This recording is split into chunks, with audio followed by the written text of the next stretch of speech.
واحد راح للدكتور بيقول له: يا دكتور، انا كل ما بشرب شاي بحس بألم في عيني. الدكتور قال له: بسيطة، شيل المعلقة من الكوباية قبل ما تشرب يا عبقري.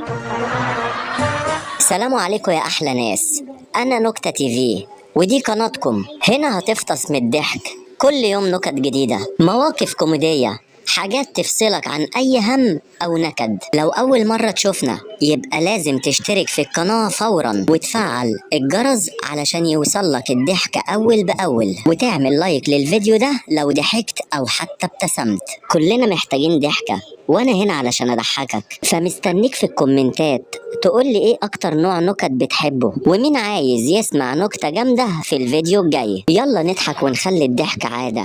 قناة نكتة تي في، الضحك عندنا مش اختيار، الضحك عندنا اسلوب حياة. تعالوا بقى نقفل الفيديو علشان ما اطولش عليكم.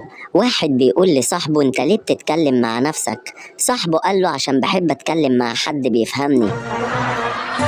لو ضحكت ما تنساش الاشتراك واللايك للفيديو، واستنونا في نكت اقوى. سلام.